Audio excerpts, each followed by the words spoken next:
HMPV virus নিয়ে।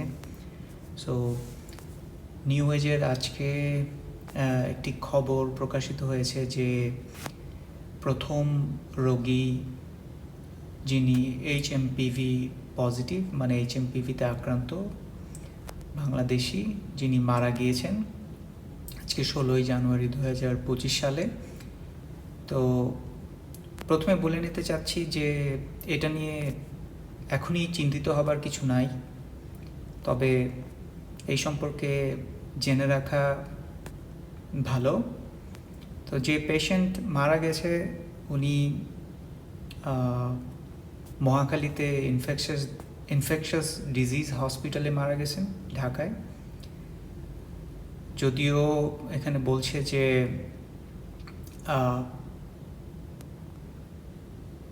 এটাই হচ্ছে প্রথম আইডেন্টিফাইড কেস, একমাত্র পেশেন্ট যিনি আইডেন্টিফাইড হয়েছেন এই ভাইরাস পজিটিভ হিসেবে। এবং এটাও বলা হয়েছে যে ওনার শরীরে শুধু এই ভাইরাসই ছিল না, এর সাথে আরও অনেক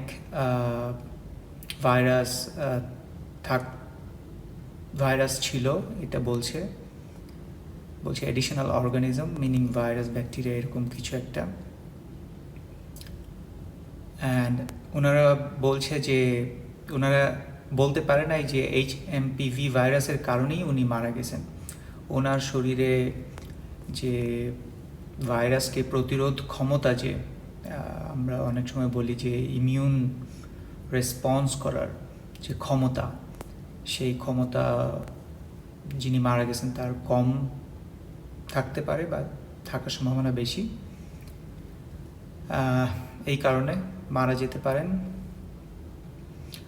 সো বয়সের সাথে সাথে যখন আপনার বয়স 60 বা 65 হয়ে যায় তখন আপনার শরীরের প্রতিরোধ ক্ষমতা এই ধরনের ফরেন প্যাথোজেন বা ভাইরাস ব্যাকটেরিয়ার মতো জিনিস প্রতিরোধ করার ক্ষমতা আস্তে আস্তে কমতে থাকে বয়সের সাথে সাথে। সো তাদের এই জন্য আরও সাবধান থাকা উচিত। তো এখানে আরও বলছে যে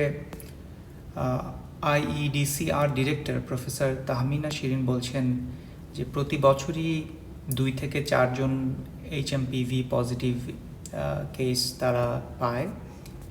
এটা জেনে রাখা ভালো যে এই ভাইরাসটা 2001 সালে প্রথম খুঁজে পাওয়া গেছিল। তো বলা যায় যে এটা অনেক পুরনো ভাইরাস। প্রতি বছরই যখন ঠান্ডা পড়ে তখনই মানুষ কম বেশি এই ভাইরাসে আক্রান্ত হয়। তো এটা হচ্ছে এক ধরনের রেসপিরেটরি ভাইরাস বলে আর কি।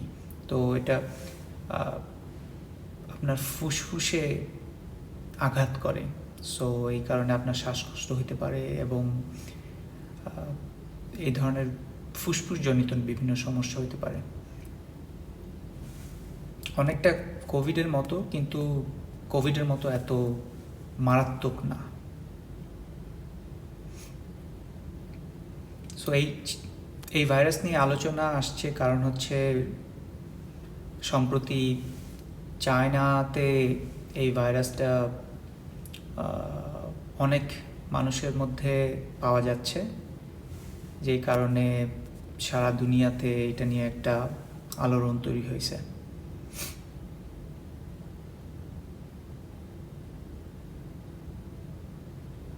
আচ্ছা, তো এটা নিয়ে আরও কিছু খবর দেখা যাক যে আমরা কি করতে পারি এটা প্রিভেনশনের জন্য।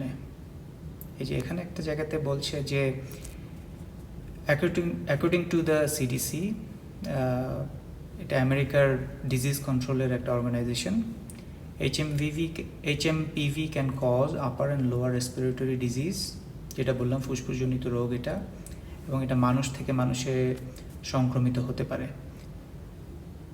এবং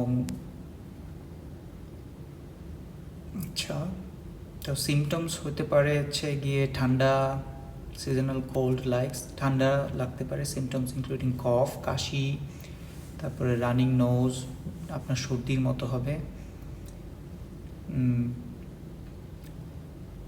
এবং এটা এই ঠান্ডা থেকে আপনার ব্রঙ্কাইটিস বা নিউমোনিয়া মানে ফুসফুসের আরও ফুসফুসের রোগটা আরও খারাপের দিকে যেতে পারে, নিউমোনিয়া পর্যন্ত হতে পারে।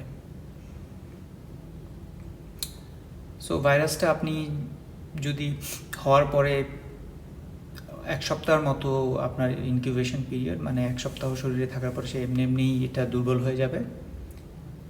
এবং যেটা বললাম বয়স্কদের জন্য এটা একটু সাবধানে থাকা উচিত।